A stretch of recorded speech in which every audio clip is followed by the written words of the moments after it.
Entretejiendo el tiempo. Bienvenidos al 2022, nuestro primer programa del año. Estamos muy contentas de volverlos a ver o escuchar o que nos escuchen. Cerramos el año pasado con un tema bastante interesante y bastante cotidiano. Esta vez ya lo habíamos anunciado por nuestra página de Facebook y bueno, estamos muy contentas de presentarles esta vez los descubrimientos más relevantes, más importantes del 2021, obviamente descubrimientos arqueológicos. Pero primero, sean bienvenidos. ¿Y cómo estás, Fer? Yo muy bien, ya sabes, aquí sobreviviendo al 2022. Pero sí, todo bien. Sobreviviendo al COVID también. ¿Y tú, Fati? Al Omicron. Al Omicron, sí. Sí, esquivando todos los posibles contagios para quienes todavía no nos da ninguna variante o enfermedad. Es como un poco más interesante ahorita que estamos llegando a las finales después de cada variante.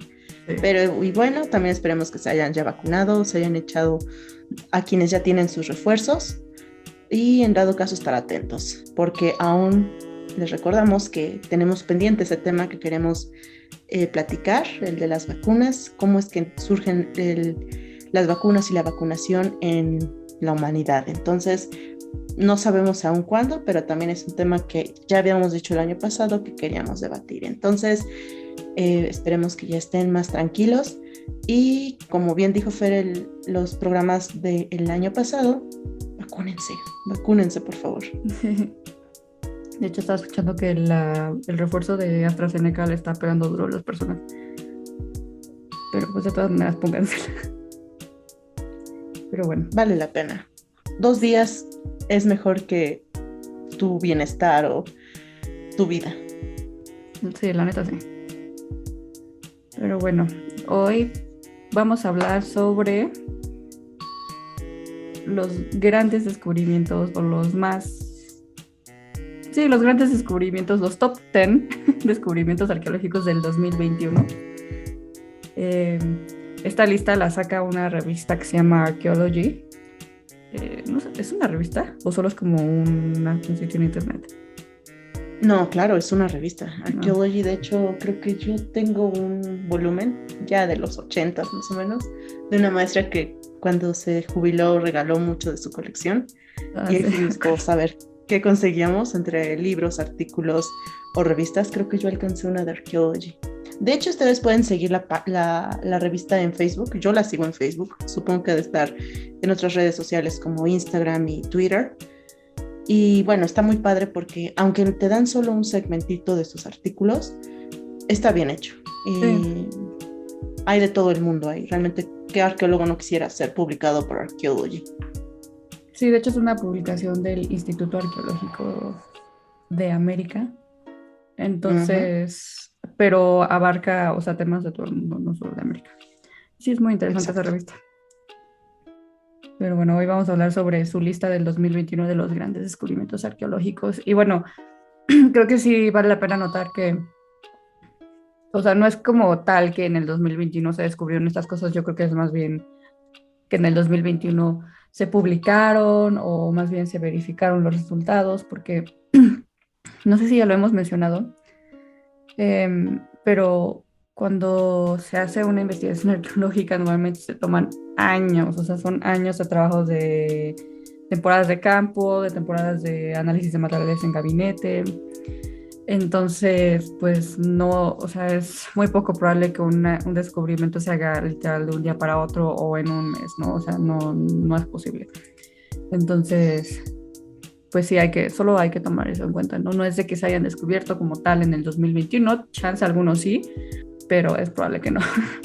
Sí, ya hemos platicado que realmente por eso es que las investigaciones arqueológicas, incluidas las tesis, son muy lentas, porque no es sencillo, es trabajo físico y trabajo intelectual. Entonces, imagínense con grandes cosas, pues se necesita muchísima gente, muchísimo dinero y muchísimo apoyo. Entonces, pues, sí, aunque probablemente algo se haya encontrado hace mucho, pero ¿quién lo iba a estudiar?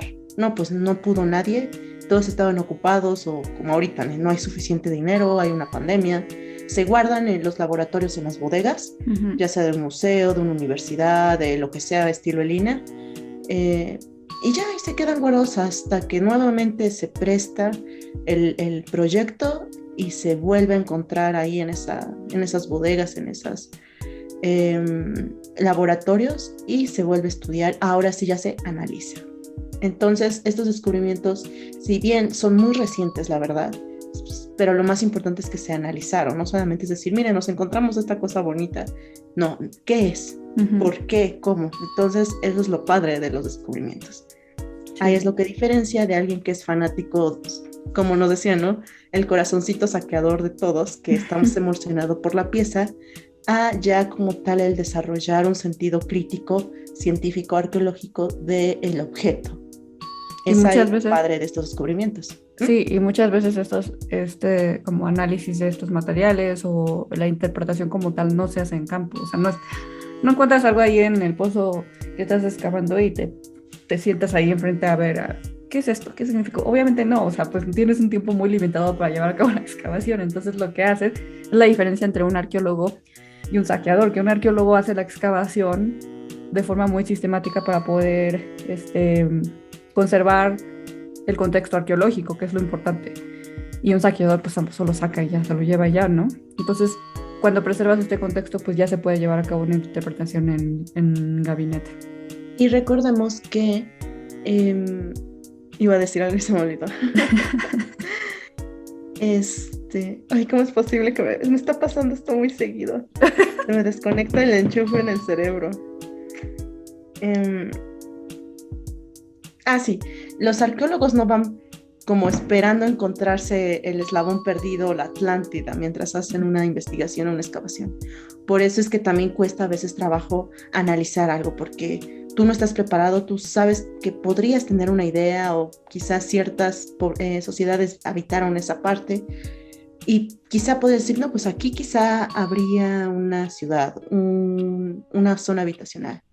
Pero muchas veces no va con los planes, porque justo es tan grande esto que sobrepasa lo estimado. Entonces es ahí cuando pues tienes que volver a analizarlo de pies a cabeza y darle un respaldo, una justificación que tenga sentido, porque como dijimos, esto no es algo planeado. O sea, la verdad es que llegan de la nada, ya cada vez más reducido, porque obviamente se ha trabajado bastante, pero justo estos descubrimientos que llegan como arte de magia y que son muy interesantes y que por lo mismo es que el arqueólogo tiene que encontrar en la literatura, en anteriores exploraciones y estudios, ¿qué es esto?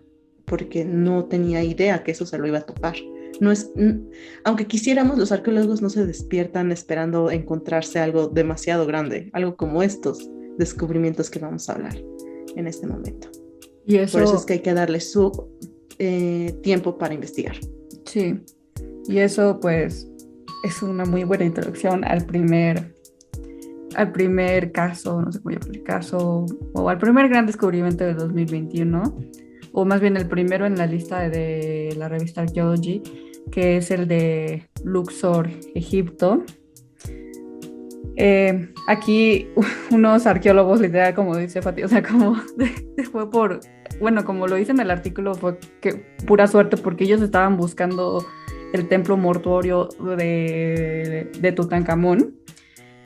Sí, no, o sea, pues yo creo que sí saben quién es Tutankamón, ¿no? Pero fue uno de los faraones más famosos de Egipto, no voy a decir más importantes, pero sí famosos. Y entonces, famosos para nosotros, no para Egipto. Sí, no para ellos, para nosotros. Por cómo se encontró su sarcófago, este rollo, ¿no? Pero bueno, estaban buscando su templo mortuorio y en realidad lo que encontraron fue una ciudad que estaba enterrada. Y digo ciudad porque sí era, o sea, sí tenía, o sea, hay como murallas. Si ven las fotos se ve hasta como medio interesante porque las murallas están como en forma de espiral y encontraron habitaciones, casas, y lo que a mí se me hizo más interesante fue que encontraron como objetos dentro de las casas, casi como si los habían dejado in situ, como que si se fueron de un día para otro. Incluso dice que encontraron panaderías o cocinas o áreas donde se hacía la producción de alimentos, pero también encontraron vasijas de cerámica con carne seca adentro, o sea, carne seca de hace muchísimo tiempo, y en la vasija, 3000 años. ajá, y en la vasija decía el nombre del carnicero que preparó esa carne. Entonces eso se me hizo interesante. El sitio se llama Aten, sí, Aten, y se cree que fue fundado por el abuelo de Tutankamón, Amenhotep III. Le llaman la ciudad dorada o Golden City porque como la construyó, se cree que la construyó o la mandó a construir Amenhotep III. El reino de Amenhotep III fue pues como la época dorada de Egipto, según el director del proyecto que se llama Zahi Hawass. Zahi Hawass, de hecho, o sea, cuando leí su nombre sí se me hizo muy conocido, ya pues como que pensé más, y sí, es un egiptólogo bastante importante, bastante famoso. Fue creo que ministro de antigüedades, algo así de Egipto, o sea, sí es bastante importante este señor, este arqueólogo. Sí, incluso con todo esto que dices, ¿no? Que es como esta fotografía, válgase la comparación de la vida del Egipto de Atenas hace 3000 años, que la comparan con la Pompeya egipcia. Ya sabemos, ¿no? Pompeya realmente también se volvió muy popular ante, pues, la cultura popular reciente, y eso lo dijo el director de Arqueología y Herencia del Antiguo Egipto, Peter Lacobara, que está en Estados Unidos. Eh, Justo ya dijiste, es el abuelo de Tutankamón. Él tenía esta como la ciudad capital, la sede, el centro de la vida administrativa. Entonces realmente es muy importante este hallazgo y va unando a pues estos estudios, ¿no? Sabemos que el hijo de Amenhotep III, que será el padre de Tutankamón, que es Akenatón, él va a cambiar la capital. Por eso es que también no estaba como tal ubicada. Va con Amenhotep, con Akenatón, el cambio de religión, el cambio de capital, la ciudad se abandona y el desierto, vamos, o sea, no puedes luchar contra el desierto, la va a cubrir con el paso del tiempo. Uh-huh. Y por lo mismo es que quedó preservado ahí bajo las arenas del desierto. Fue hasta este momento que pues empezaron con unos ladrillos, empezaron pues a descubrir estos ladrillos, y cuando se dieron cuenta estos ladrillos iban hacia todos lados, ¿no? Y wow, ya tienes toda una ciudad en medio del desierto que tiene que ver con no tanto lo que buscaban, pero sí con algo igual de importante, ¿no? La anterior capital, sede administrativa del Antiguo Egipto de hace 3000 años, antes de los cambios que hizo de credo y administrativos, Akenatón. Recordemos que Akenatón va a ser una reforma muy grande en todo, que por lo mismo es que mucha gente no estaba de acuerdo, hizo un cambio de Dios y por lo mismo se creó su propia ciudad. Entonces, por lo mismo que Tutankamón llega siendo joven y bueno, se vuelve a restablecer el orden que querían con este joven faraón. Por lo mismo es que la ciudad de su abuelo, el último que tenía esta forma tradicional de vida o de religión, quedó sepultada durante 3000 años. Y sí, encuentras de todo, todos los restos que ya dijiste, Fer, y eso me pone muy de buenas, porque ya se sabe, ¿no? Egipto está así como la antigua Grecia, India, Babilonia, Mesopotamia, súper saqueada, México incluso, en la zona andina, saqueadísima, que pues no necesitas irte o sea, ir a Egipto más bien es como estar nada más sufriendo la arena y el desierto, porque toda la cultura material está en su mayoría en Europa, ¿no? Sobre todo en el británico. Sí. Y quedan solo las superestructuras que evidentemente no se pudieron llevar, pero como que hasta quedó sin alma, ¿no? Egipto, como que solo quedó el cascaroncito. Y el tener esta ciudad intacta, entre comillas, porque intacta de las manos humanas, te hace ver que puede ahora sí quedarse esto protegido y quedarse en su país. Esto la verdad a mí me da mucha felicidad de que aún hay mucho todavía por estudiar. No en vano, ¿cuántos? 5000 años que tiene 4000, 3000 que tiene de cultura muy, muy interesante Egipto. Entonces sí, eso me dio mucho gusto. Sí, ya ¿cuándo fue el año pasado? En el 2020, no me acuerdo, que se hizo el nuevo museo en Egipto, en el Cairo. pues ya, yo creo que ya con esto, pues, ojalá que sí se preserven estos materiales ahí, ¿no? Sí, no, merecen los países de origen cuidar sus piezas, porque muchos dicen es que no les darían el mismo respeto y cuidado que en Europa. Pues si no les das la oportunidad, pues chance y no, pero pues es su derecho y su obligación, tienes que permitirles eso.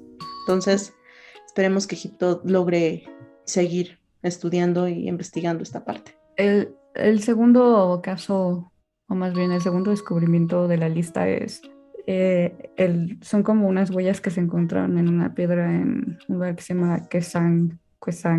Lo voy a pronunciar como se escribe, como lo veo escrito, porque la verdad no sé cómo se pronuncia, pero dice Quesang Hot Spring en el Tíbet.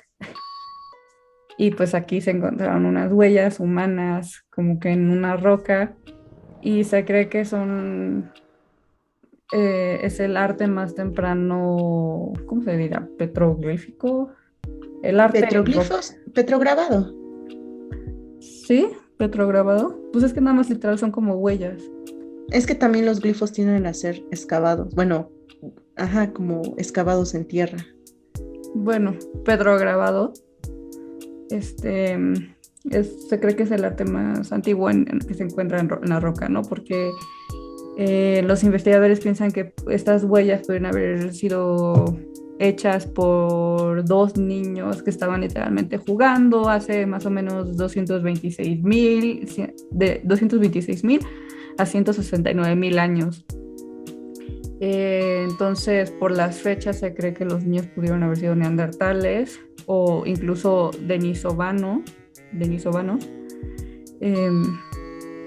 El tipo de roca, según el artículo, dice que se llama travertina, que cuando está como recién hecha esta roca está como medio maleable, entonces por eso pues los niños pudieron haber dejado sus huellas. Y una vez que el agua que pasa alrededor de esta roca pues cambia de cauce, ya es cuando la roca se vuelve dura, ¿no? Entonces por eso fue que se pudieron dejar estas huellas en este tipo de material. A mí la verdad sí se me hace muy fascinante, sobre todo cómo es que logran detectar estas huellas, estas marcas, estas improntas. Y porque sí ha habido, no es la primera vez que se encuentran huellas humanas en una superficie. Eh, se han encontrado algunas en África, sobre todo de los, creo que esos eran Homo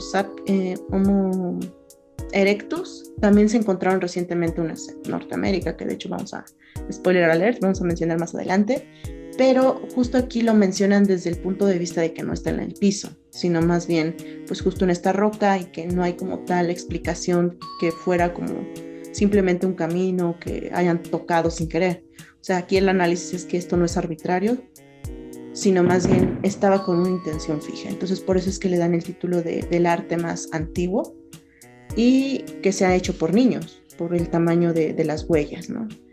También, bueno, justo por la temporalidad que, como ya dijiste, 226,000 a 169,000, pues también ya es el tiempo en el que ya existe el Homo sapiens, pero probablemente aún se encuentra en África o muy cercano a África, y la zona pues sí corresponde al dominio denisovano o neandertal. Ahí es un poco difícil precisarlo, pero y bien, sabemos que estas dos especies también se cruzaron. Entonces, bueno, lo que implica, lo que está alrededor de este descubrimiento, el contexto, se me hace muy divertido, también muy interesante, ¿no?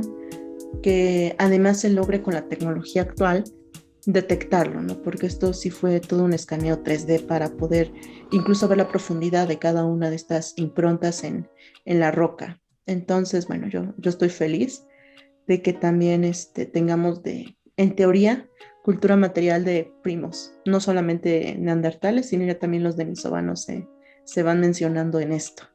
Está muy padre. La verdad sí, y también se me hace interesante como, porque también mucha gente se puede preguntar, "Ay, pero ¿cómo saben que esta roca es de hace 200,000 años?" Pues usan métodos de fechamiento que no son tan conocidos como el método de radiocarbono, pero sí sirven mucho. Creo que aquí analizaron uranio y torio en los depósitos de calcio Perdón, es que estoy intentando traducir esto, pero está muy difícil cuando son palabras muy técnicas. Pero sí, básicamente analizaron el uranio y el torio que se encontraban en la roca.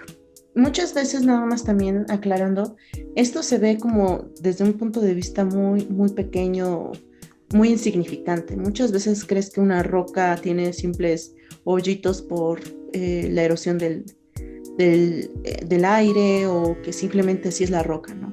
Entonces sí se me hace muy fascinante cómo es que son estos investigadores que logran ver en algo tan sencillo una posibilidad muy grande. Entonces, ya después se aplican los estudios más avanzados, arqueométricos incluso, y detectan que justo estas observaciones superficiales eran mucho más grandes, ¿no? Entonces, nuevamente, ¿no? Si llegas a encontrar cultura material, pero obviamente no estás entrenado para hacer estas deducciones, y muchas veces ni siquiera muchos arqueólogos las tienen, porque es entre experiencia y talento, entonces no tienes como tal, no deberías quitarle el contexto a la cultura material. Como dijimos, por eso es que no debes llevarte cosas solo porque dices, ay, es que es de aquí del sitio arqueológico, es mi recuerdito, ¿no?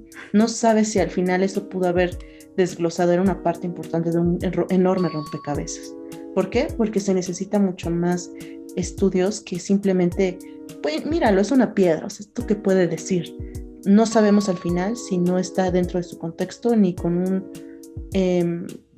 una máquina que te pueda ayudar a descubrirlo. Entonces, es como nada más sean cuidadosos con lo que se llevan. Esto es un side note, pero ahorita que acabas de decir esto, en mi trabajo siempre llega un señor a buscar a mi jefe, es un arquitecto, pero siempre llega a buscar a mi jefe y le empieza a decir como de, ay, sí, yo tengo estas piezas arqueológicas, te las voy a traer para que las veas. Y mi jefe, pues por ser amable, como que le sigue la corriente, ¿no? Mi jefe también es arqueólogo, somos los dos únicos arqueólogos que trabajan ahí, en las oficinas centrales. Y y me dice, es que él es como el mejor amigo del director general. Y yo así, me vale madres, güey, o sea, básicamente es un saqueador. Y te está diciendo aquí, a ver, ve mis piezas y dime cuánto valen. Pues no, güey, o sea, eso me enoja, la neta sí me enoja. Y no, o sea, porque yo sé que si yo cuando estoy enojada, yo sí puedo llegar a ser grosera, pero yo más bien lo ignoro, ni siquiera le digo hola. Pero bueno. Y bueno, continuando al siguiente que esta revista Archaeology nos da, es también bastante como, siento que fue mucho de descubrimientos de primera vez, ¿no? Como si fuera mi primera vez en 2021.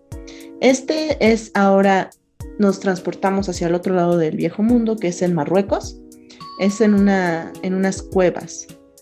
Y aquí lo que pasó es que el arqueólogo, bueno, la arqueóloga estaba pues checando un buen de restos que se habían encontrado 12,000 fragmentos de huesos, y mientras estaba analizando el material se dio cuenta de que había algunas de estas piezas que como que lucían mucho más suaves, mucho incluso más brillantes.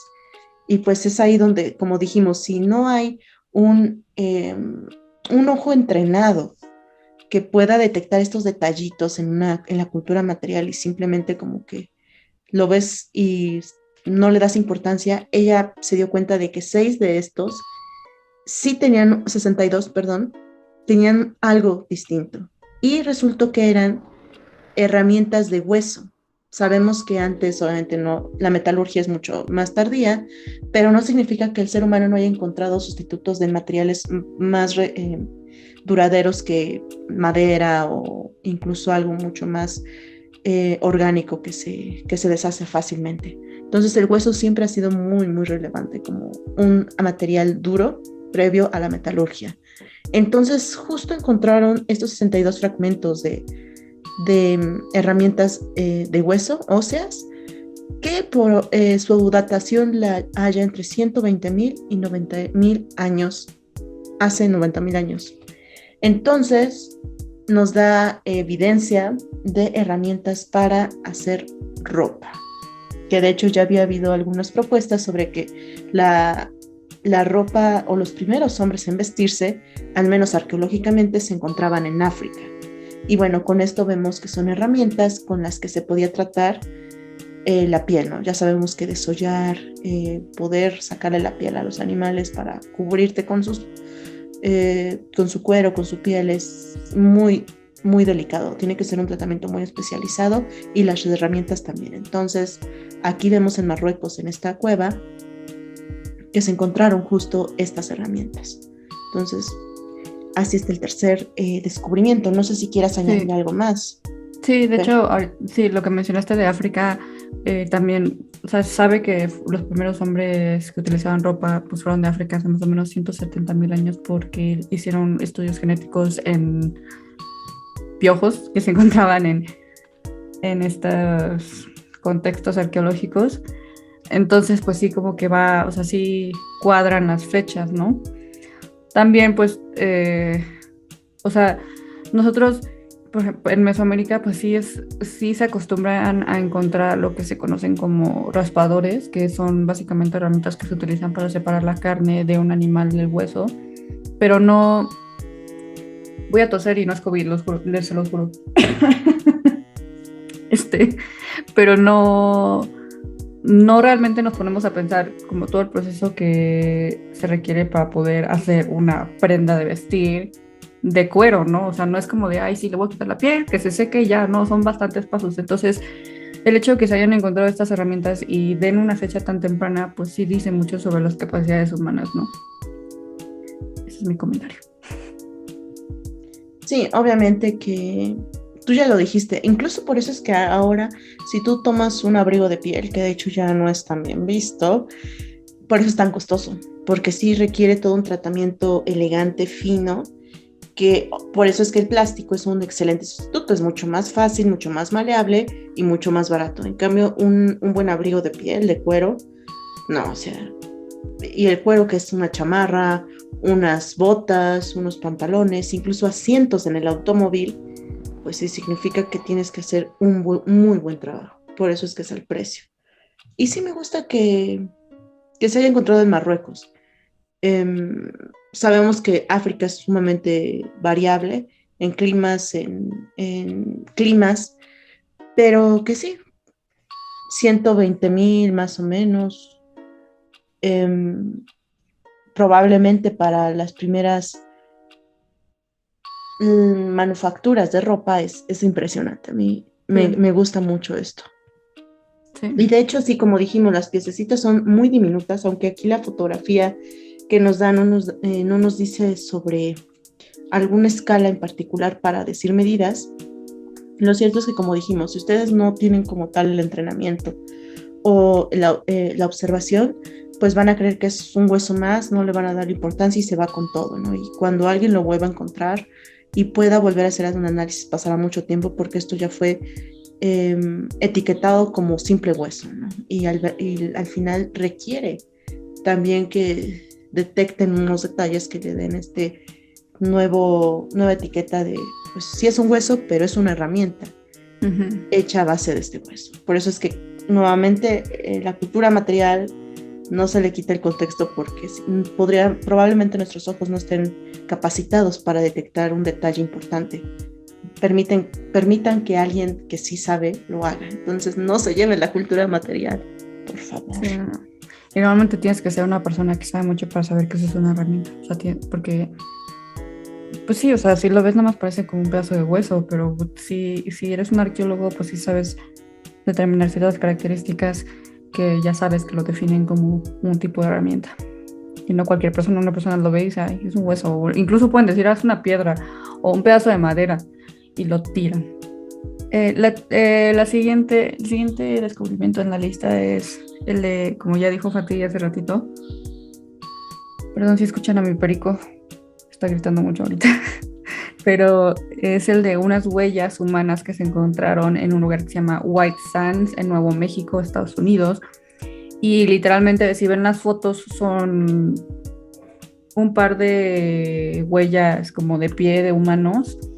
Pero lo importante de esto es que con base en el fechamiento de plantas o semillas de plantas acuáticas que tomaron por debajo de las huellas y por encima de las huellas, pudieron fechar estas huellas de 23.000 a hace 21.000 años. O sea, esto es muy importante porque han habido descubrimientos en América que posicionan la llegada del hombre a América hace más o menos 14.000, 16.000 años. En Chile, por ejemplo, hubo uno, ¿en dónde más? Creo que, no sé hace cuánto fue, pero creo que también encontraron un cráneo de una niña, algo así, en un cenote en Yucatán, y también era como uno de sus descubrimientos. Pero ahora, gracias a este descubrimiento en específico, ya se sabe que los humanos llegaron muchísimo antes de lo que se pensaba a América. Sí, este detalle de el hombre en América me gusta y a la vez como que, no sé, saca mi lado boomer. ¿Por qué? Porque como que yo estaba muy casada, les voy a confesar, con la idea del estrecho de Bering en la última glaciación, con igual la última mega extinción, o bueno, la extinción de megafauna, que todo esto coincide, ¿no? Y que como tal, la ley de oro, ¿no? Los neandertales jamás llegaron a América por lo mismo de que era tan lejano y que para cuando ellos se extinguen, que es alrededor de hace 25.000, pues ya nada que ver, o sea, no existía ya nada y será 10.000 años después cuando el ser humano cruce, ¿no? Y ya es un Homo sapiens. Por eso es que ningún otro iba a poder. ¿Por qué? Por la glaciación, porque no iban a emigrar tan al norte, etcétera. Pero sí han habido este tipo de evidencias que pues definitivamente esto no puede seguirse quedando como una idea, una teoría, una ley. Realmente eso es lo padre, que en la arqueología, en la historia no está nada escrito en piedra o en acero o en diamante. O sea, siempre puede haber algún descubrimiento, puede haber una mayor evidencia que te refute tu teoría. Como bien nos decía la frase, ¿no? De ausencia de evidencia no es evidencia, ¿no? ¿Cómo era?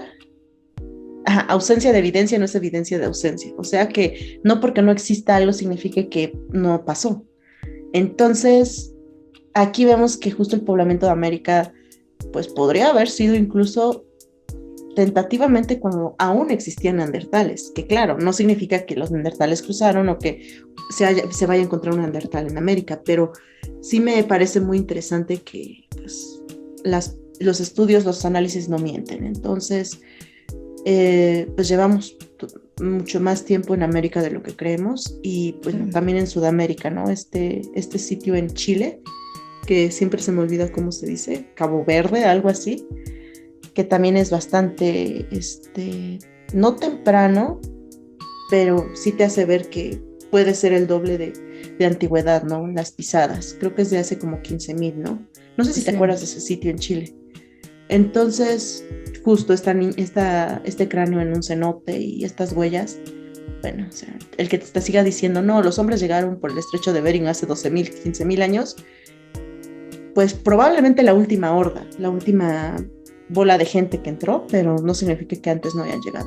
Entonces, sí, hay mucha variedad genética también en las poblaciones actuales de nativos americanos que te dice que pues vienen de muchos orígenes. Entonces, hermoso el poblamiento de América y una nueva evidencia que los hace mucho más antiguos. Sí, el sitio que estás mencionando se llama Monteverde en Chile. Y sí, la fecha que le pusieron ahí fue de 15.000 años, pero pues aquí ya estamos hablando de casi 10.000 años más, casi 10.000 años más temprano, entonces pues sí. Posterior. Ah, sí, o sea, me refiero al de Nuevo México, son Ajá. casi 10.000 años antes que la fecha de Chile, entonces pues sí. Y que de hecho, por ahí me acuerdo que una maestra nos decía, ¿no? Que uno te salga en 18.000 y el otro en 15.000, o sea, son 3.000 años de distancia. Sí te da tiempo recorrer de Norteamérica a Sudamérica en 3.000 años y hacer una ciudad. O sea, sí te daría tiempo, pero seamos realistas, eso no va a suceder nunca porque pues, el ser humano se tiene que aclimatar, tiene que conocer, tiene que tener confianza, tiene que procrear, tiene que crear su familia, su asentamiento, protegerse de los enemigos. Eso no va a suceder en 3.000 años porque no nos vamos a ir tan rápido. El mundo se tiene que ir descubriendo poco a poco. Entonces, evidentemente, si Monteverde es como, no, ni siquiera podría llamarla protociudad, pero sí es un asentamiento muy, muy fuerte. Entonces, esto ya se refiere como algo muy, muy desarrollado en cultura, mientras que obviamente estas pisadas se refiere como pues, simplemente un paso de población. Entonces, pues justo el ser humano tuvo que aprender a conocer el continente americano y establecerse como ellos mejor lo vieran. Qué bonito. Sí, la verdad sí es que este sí se me hace uno de los más interesantes del 2021. Y nuevamente, ¿cómo tú piensas que mientras estás excavando donde tú vas ahí, vas a encontrarte pisadas de hace miles de años? O sea, no te esperas encontrarte esas huellas. De hecho, muchos dirían, no, pues las huellas desaparecen con el tiempo. O sea, no pueden quedar grabados. Ahorita quizá una máquina, un cochezote pesadote puede quedarse grabado, pero una huella humana, o sea, el viento se las lleva. Y pues sí, es lo normal, pero no significa que no pueda quedar plasmada alguna. Entonces, sean cuidadosos cuando pues crean que es más evidente los descubrimientos arqueológicos, porque Sí. es, más bien es como nuevamente el ojo entrenado y seamos cuidadosos, porque luego va a llegar un pasante un poco torpe y puede romperlo y pues no, eso no sería grato. No. Pero bueno, el siguiente descubrimiento de la lista, creo que ya es el número 5, es el de son 12 paneles que se encuentran les digo, en Saudi Arabia, en el norte de Saudi Arabia, y son paneles de unas figuras de camellos y lo que ellos llaman burros salvajes. Entonces se cree que estos relieves de estos animales son de los más antiguos del mundo, porque los arqueólogos lo que hicieron para analizarlos fue analizar, usaron técnicas para analizar, por ejemplo, las marcas que dejaban las herramientas que utilizaban, así como la erosión de los relieves, y también fecharon ciertos artefactos asociados a estos relieves a través del método de radiocarbono. Y entonces, gracias a todos estos análisis, se cree que estos paneles de estos relieves se hicieron hace alrededor o más bien en el 6º milenio antes de Cristo, o sea, hace más o menos mucho tiempo. Perdón, no puedo ahorita hacer cálculos, pero esta fecha dio 5.000 años antes de que 5.000 años más temprano de lo que ellos creían que se hicieron estos relieves. El sitio se conoce como Sitio del Camello. Como ya les dije, está en el norte de Saudi Arabia. Pues lo que se sabe es que durante la época en la que se hicieron estos relieves, más o menos en el periodo neolítico, o sea, 8.000 a 3.000 antes de Cristo, esta área, el norte de Arabia, era mucho más húmedo de lo que es ahora. Entonces aquí se encontraban muchos grupos humanos nómadas que se dedicaban al pastoreo de ovejas, de ganado, de cabras, y también se dedicaban a cazar la fauna que se encontraba en el área, ¿no? Entonces por eso se cree que estos relieves se hicieron, porque estos animales en específico eran muy importantes para la existencia de estos grupos humanos en el área. Entonces no se sabe bien si este fue un sitio como de peregrinaje, por así decirlo, porque los investigadores saben que estos relieves se fueron hechos a través del tiempo, o sea, no fue como que si se hicieron una vez y luego ya, sino más bien fueron agregando imágenes conforme al paso del tiempo. Entonces no se sabe si este sitio fue un lugar donde vivía la gente o simplemente fue un lugar donde la gente peregrinaba cierto tiempo, ciertos años, y solamente cuando se hacían los relieves, ¿no? Pero lo importante, o más bien lo que llama la atención de este sitio, fue que son relieves bastante grandes, o sea, para una persona que los está haciendo,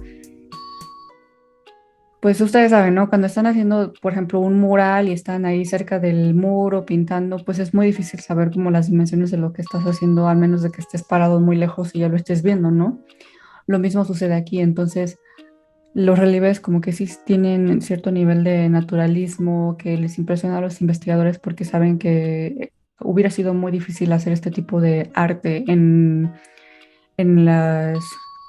son como una montaña, no sé cómo decirle, como un acantilado donde se hicieron los relieves.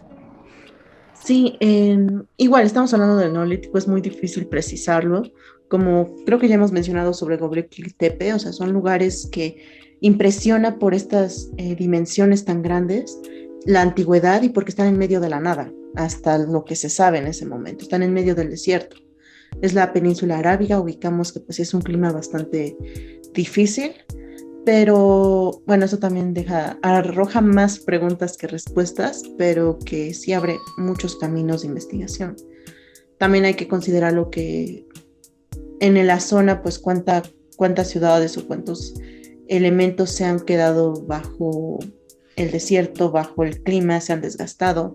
Un poco me recuerda al primer descubrimiento que mencionamos, que es Luxor, que igual no fue sepultado, ¿no? Aquí también vemos que aunque está en roca, pues bien se pudo haber desaparecido, ¿no? De la memoria colectiva, ¿no? Que quedara oculto entre estos como acantilados, probablemente llamarlos, rocas gigantes como montañas. Y sí, realmente no podría agregar mucho a lo que comentaste, Fer. Son 5,000 años, como bien dijiste, y bueno, habría que esperarlo, ¿no? También recordemos que no porque no existiera metal que cortara la piedra, la roca, no significa que el ser humano no haya encontrado otras herramientas para poder fundir, cortar o desgastar roca. Sabemos que muchas otras podrían haber sido incluso el agua, ¿no? O bien un buen método de lasqueo, ¿no? O sea, obviamente que sería súper cansado para la superdimensión que es este camellote, que está impresionante, pero, o sea, no significa que el ser humano no fuera capaz de hacer algo tan impresionante. Eso sí hay que quedarnos claros. No porque sea tan antiguo significa que llegaron, y quiero remarcarlo, los aliens o alguien más.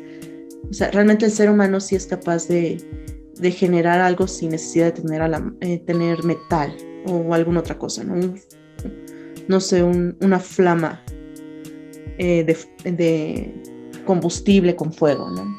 Pudo haber ideado de alguna manera y por eso es que se tienen estas grandes representaciones y pues es interesante, ¿no? Que un camello sea, a diferencia de muchos otros animales que, como ya dijiste, son de la zona que el ser humano empleaba. O sea, ¿por qué el camello? Pues probablemente por su importancia, ¿no? En el transporte en medio del desierto. O sea, sabemos que sí puedes alimentarte del ganado, de las cabras, de los borregos, pero el camello lo hace posible, ¿no? Se conecta, viajas, cargas cosas. No lo sabemos, es lo primero que se me viene a la mente, el enfocarme en el camello.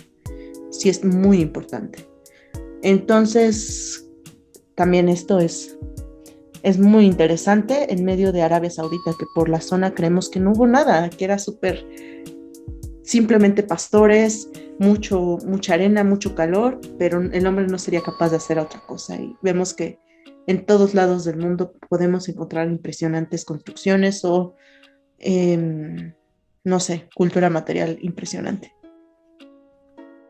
El siguiente, que es el 1, 2, 3, 4, el sexto.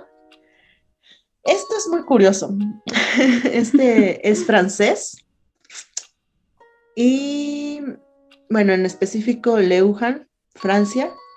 Y es lo que comentábamos al inicio, ¿no? Muchas veces se puede encontrar algo, pero de que no hay tiempo, no se sabe, se traspapeló, queda en las bodegas.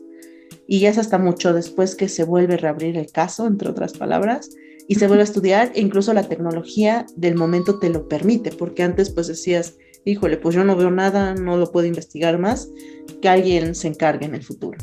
Y este es el caso de este llamado mapa de la Edad de Bronce. ¿Y qué es esto? Primero, este pedacito, esta tablilla, o mejor dicho, losa, se excavó. ¿Mande? Sí, es como de 2 metros de largo, algo así, yo creo. Sí, es que la foto te lo hace ver tan pequeño, sí. Pero sí, no. Se encontró justo en una excavación en 1900, hace más de 100 años, en uno de estos túmulos británicos. Sabemos, ya lo ha platicado Fer, que este tipo de como tumbas, como montículos funerarios, son comunes en la zona de Inglaterra. No se sabe por qué exactamente, pero sí se da la idea de que sean tumbas, ¿no? O monumentos, a diferencia de pues, en otros lugares del mundo que son mucho más impresionantes o mucho más alabados, ¿no? Entonces se encuentra en un túmulo en Britania en 1900 y ya después pues se va dando estas investigaciones, ¿no? Es de la temprana edad de bronce y se le da un posible fechamiento, ¿no? De 1900 a 1640 a.C. Y ya de ahí se le empieza a ver como todo lo que tiene grabado. Aquí sí tiene también en esta losa, ¿qué es lo que tiene? Pues si ustedes vieran solo la fotografía del llamado mapa, pues verían curvas, verían puntitos, verían líneas y dirías, pues, ¿qué tiene esto, no?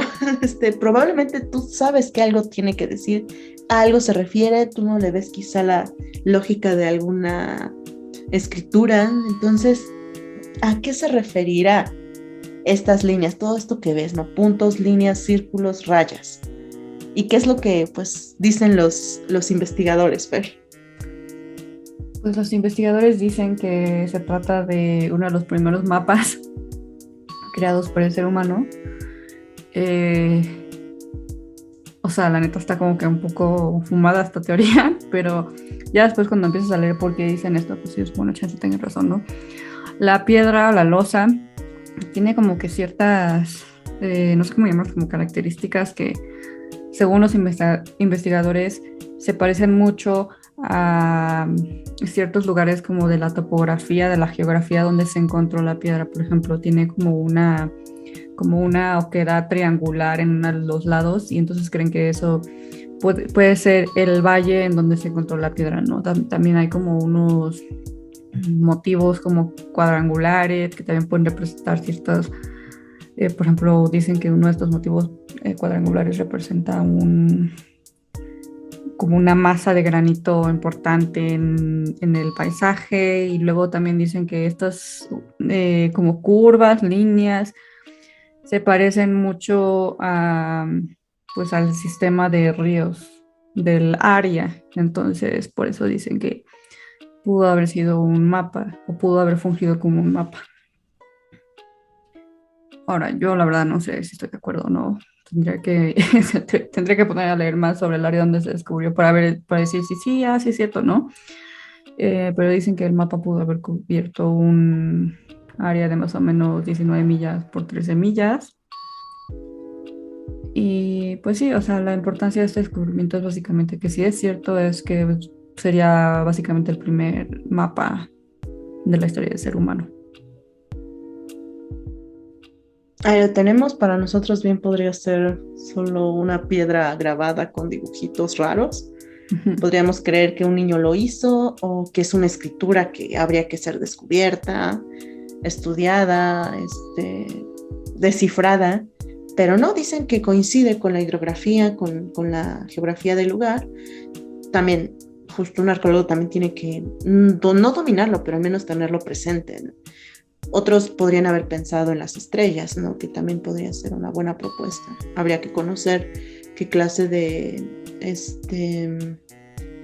ubicación o distribución estelar tiene la zona con respecto a las estrellas en el cielo nocturno.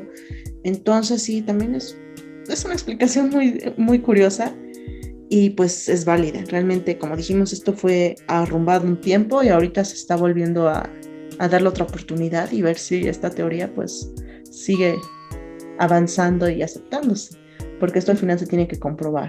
Pero sí, suena muy gracioso cuando lo estábamos leyendo.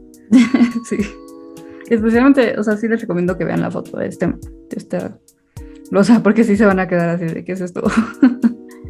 Pero bueno, el siguiente descubrimiento se trata de una piedra que se encontró en Roma.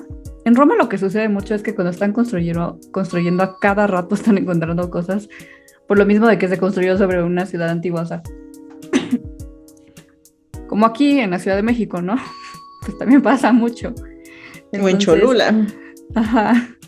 Entonces aquí en Roma lo que pasó fue que pues unos trabajadores que estaban trabajando en el sistema pues, del alcantarillado de la ciudad encontraron una piedra romana que pudo, o más bien que era una de las pocas piedras que se han encontrado de este tipo y que formaban parte eran como unos marcadores que marcaban los límites de un área específica de la ciudad de Roma, o sea, de un precinto sagrado de la ciudad de Roma.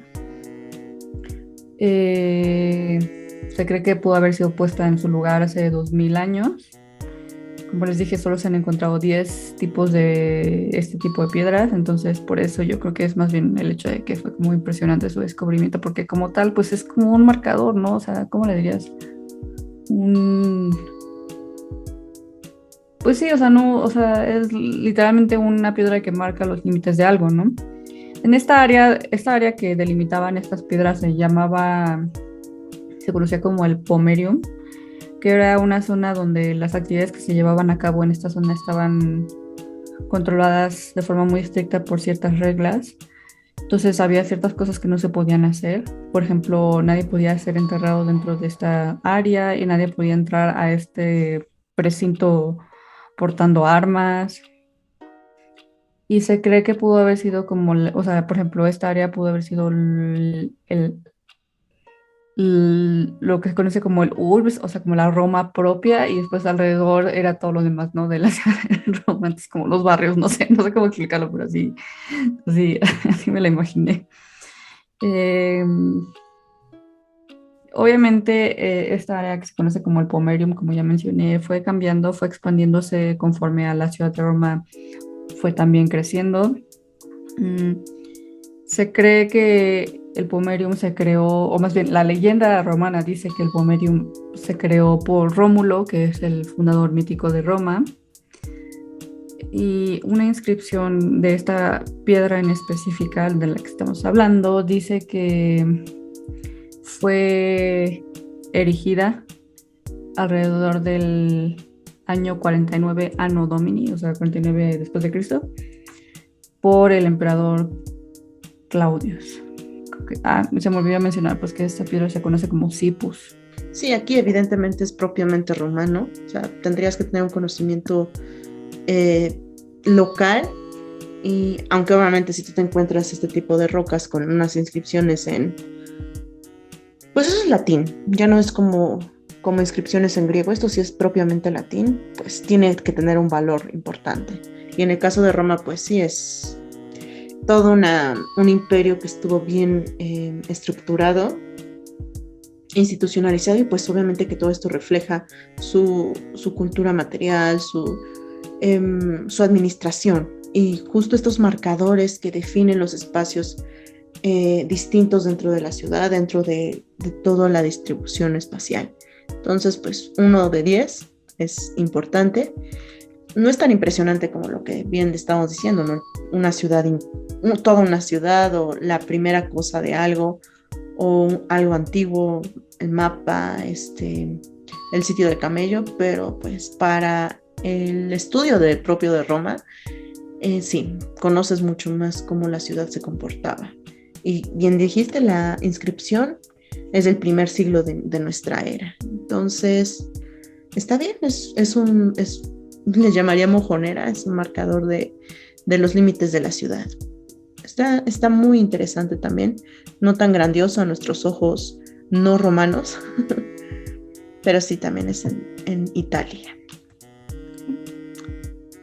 El siguiente es ya de este continente y para muchos creo que también fue muy sonado realmente y les gustó porque, bueno, sobre todo ahorita que hay una ligera tendencia a criticar o a hablar negativamente de 1492 y el supuesto no descubrimiento de América, porque América no ya estaba descubierta, ya vimos, ¿no? Con estas pisadas en Estados Unidos.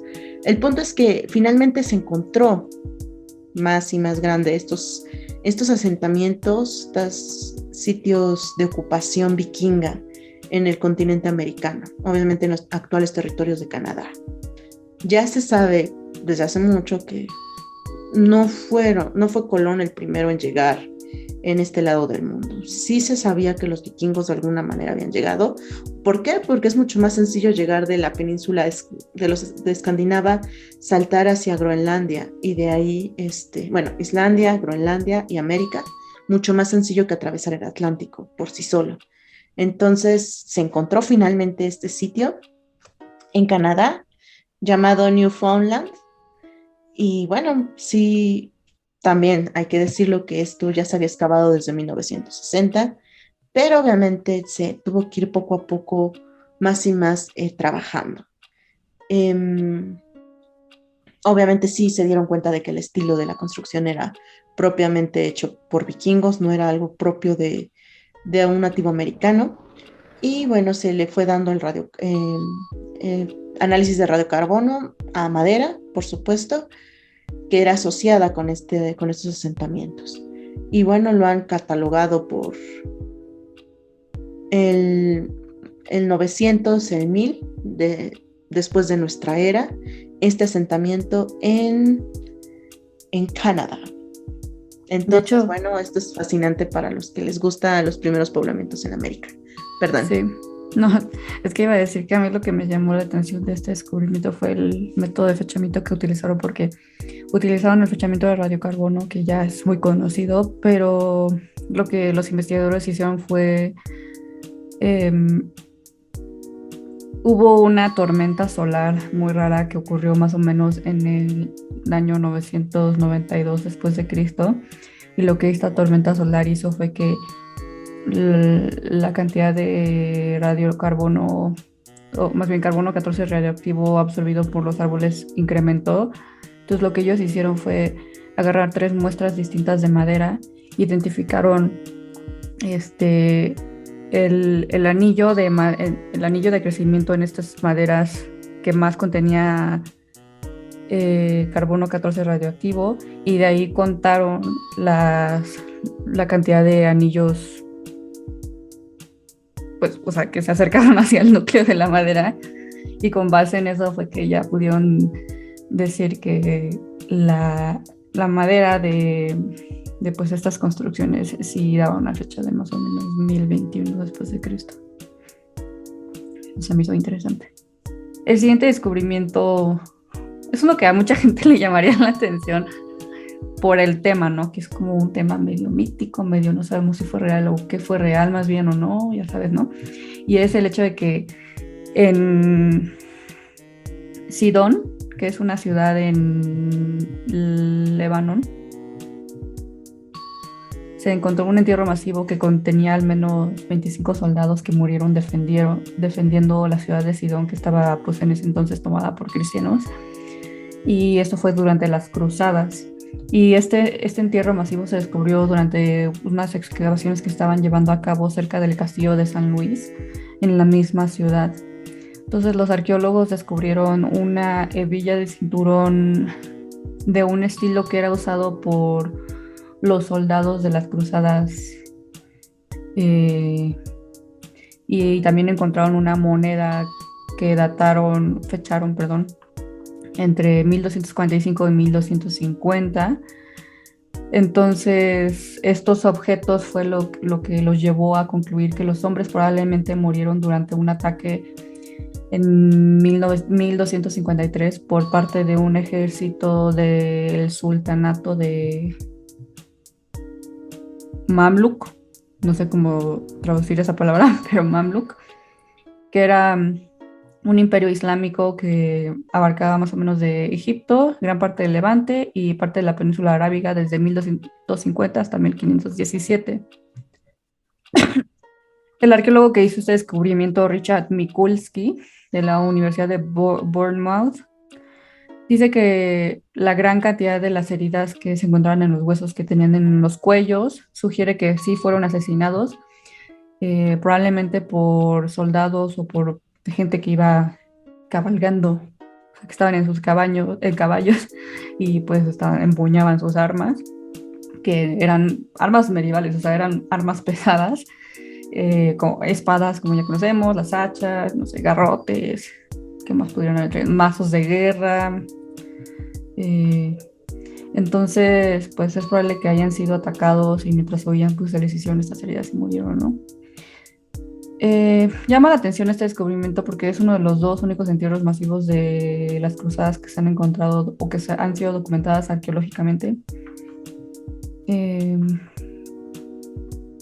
Entonces, pues sí se tiene como muy poca evidencia de esto, y en específico se tiene muy poca evidencia de las batallas que se llevaban a cabo en campo. Entonces, pues sí en ese sentido sí es un descubrimiento importante.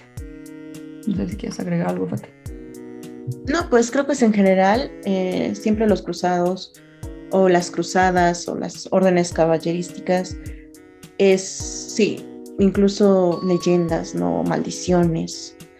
Y lo padre de esto es que aquí se ve como la humanidad, ¿no? De todo esto, después de muchos leyendas y dichos y narrativas y cuentos que se habla de los caballeros cruzados. La foto está impresionante, la verdad, cómo está el entierro masivo o múltiple. Sí, es el Líbano. Obviamente ubiquemos que el Líbano está en la zona de Levante, cerca de Siria, cerca de Israel, Turquía. Entonces sí es la zona de Levante.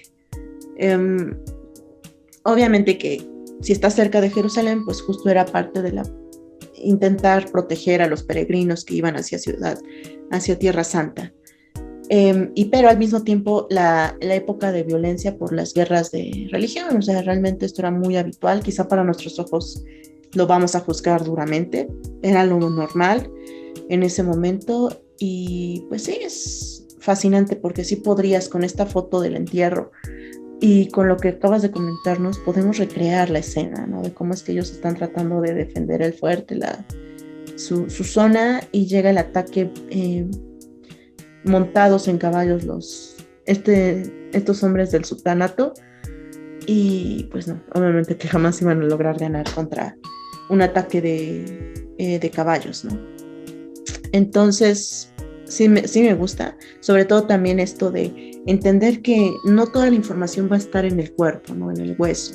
Necesitas encontrar también algunos elementos asociados y justo es como es que gracias a las hebillas, gracias a las monedas, de hecho las monedas siempre han sido un elemento muy, muy adecuado para fechar las cosas. A pesar de que la numismática ha sido bastante popular en muchas épocas y puedes tener monedas de distintas épocas y de distintos años, distintas series, al final también es muy, muy propio para fechar, ¿no? La época en la que estás. Y en ese sentido, pues sí les dio completamente la ubicación temporal de este ataque, ¿no? Eso se me hizo muy bonito.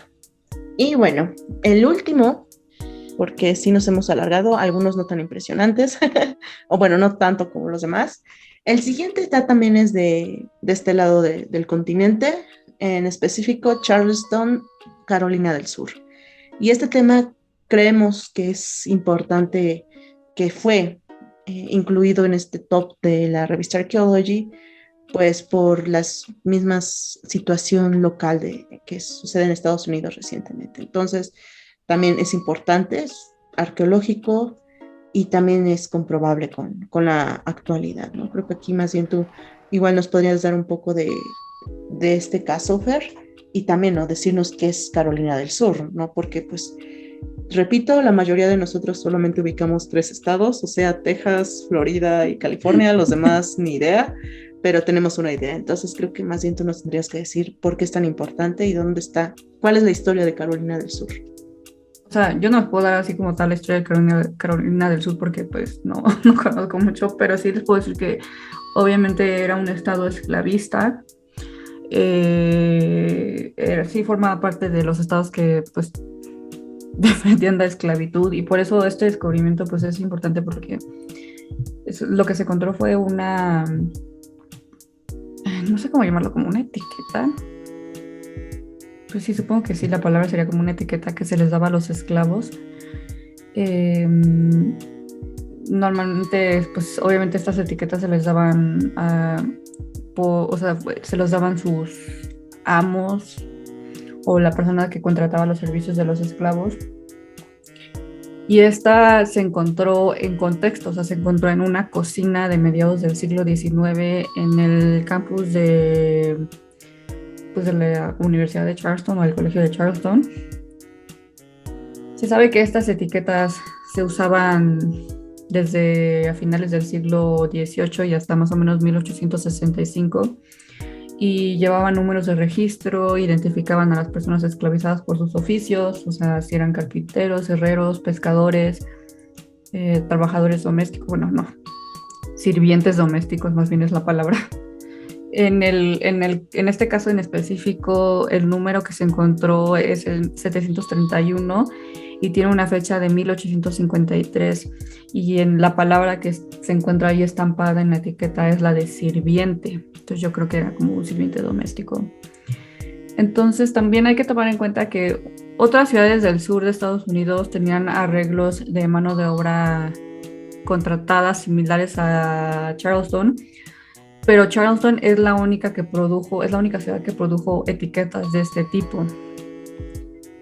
Como dije, o sea, aparte de eso es importante el descubrimiento porque se encontró en contexto, no normalmente este tipo de artefactos pues se encuentran en manos de coleccionistas o en manos de familias que fueron como pasándose de una generación a otra. En este caso no, o sea, no se sabe si pues el mismo esclavo lo dejó ahí o alguien lo dejó ahí, pero no fue como tal algo que se hubiera conservado, o sea, más bien lo encontraron, ¿no? Los registros de propiedad de la cocina y de los que trabajaban ahí dentro pueden ayudar a pues ubicar el objeto, este objeto en específico con los individuos esclavizados, pero pues obviamente se tendría que hacer una investigación mucho más exhaustiva, no sé si ya lo están haciendo o si ya lo hicieron, pero sí, estos objetos eran, pues sí, eran emblemáticos de la esclavitud urbana en ese entonces y de la forma en la que funcionaba Charleston. Entonces, pues sí, o sea, sí nos da como una idea de cómo funcionaban estos sistemas de, ahora sí que no sé, yo creo que lo llamaría como de, no sé, como de abuso, no sé, es que todo el tema de la esclavitud, la verdad es que es como muy, es pesado, la verdad. Y en parte el hecho de que fue un gran descubrimiento en el 2021, yo creo que también se dio a que, pues ahorita como hemos visto, este tema del racismo está muy presente todavía, o sea, todavía han habido muchas luchas en contra del racismo y pues la esclavitud es una época importante de la historia de los afroamericanos. Entonces, sí valdría la pena como que seguir siguiendo esta historia, ver hacia dónde va, pero este sería el último de los top 10 del 2021, de los grandes descubrimientos arqueológicos del 2021, según la revista de Archaeology. Y bueno, nada más para agregarlo, no sería como tal el término etiqueta, es que le llamaron en inglés tag.